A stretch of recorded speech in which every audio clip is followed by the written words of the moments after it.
So me and TJ had to sleep a whole night in the axe-smelling tent. Every breath I could taste the smell, and I just got more and more angry. The night finally passed, and I woke up early in the morning before everyone else, so I could start with my master revenge plan.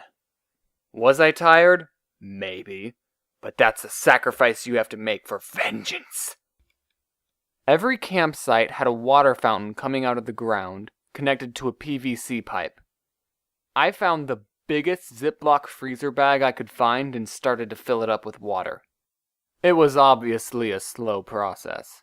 I had plenty of time to reconsider, to think about what TJ said or what would happen after I got my revenge. But nothing stopped me. I was a squeaky-voiced, hormone-induced monster.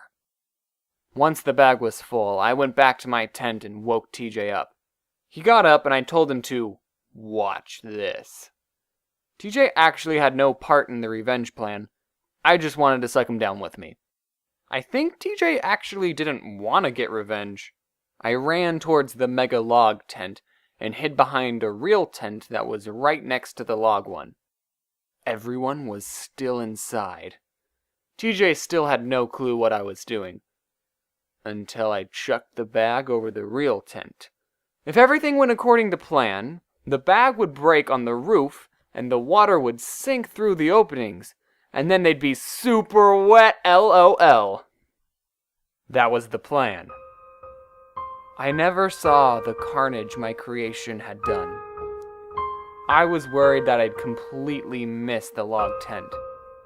I never played any sports as a kid, so just making it over the first tent would have been an accomplishment. But the fact that everyone started screaming and one boy yelled, "Micah, I'm gonna kill you!"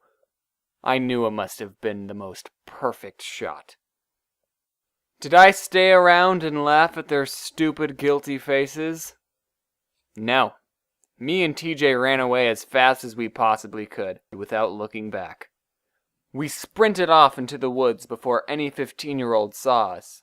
We just kept running and running, making sure to get as far away from camp as possible. And on the way, I kinda threw up a little. TJ, being the good friend that he was, thought I was unfit to run, so he decided that we should hide in some bushes. After about 5 minutes, nobody came. "Should we head back to camp?" "No." "Yeah, you're right." So we kept running, until we found the lake where scouts could canoe in. Me and TJ both thought this was a good place to stop, so we sat by the lake and talked for a few hours.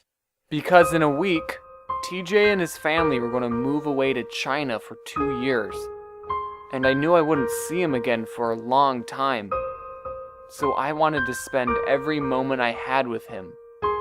We were just a couple of bros being real with each other, skipping rocks and talking about our feelings. And then that night, the 15-year-old's tent got axe-bombed, so I guess it wasn't them. Oh, and remember how I threw up after running so much?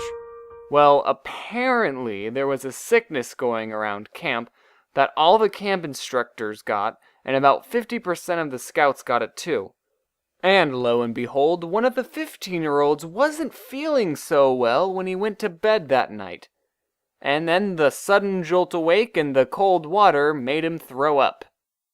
Yay!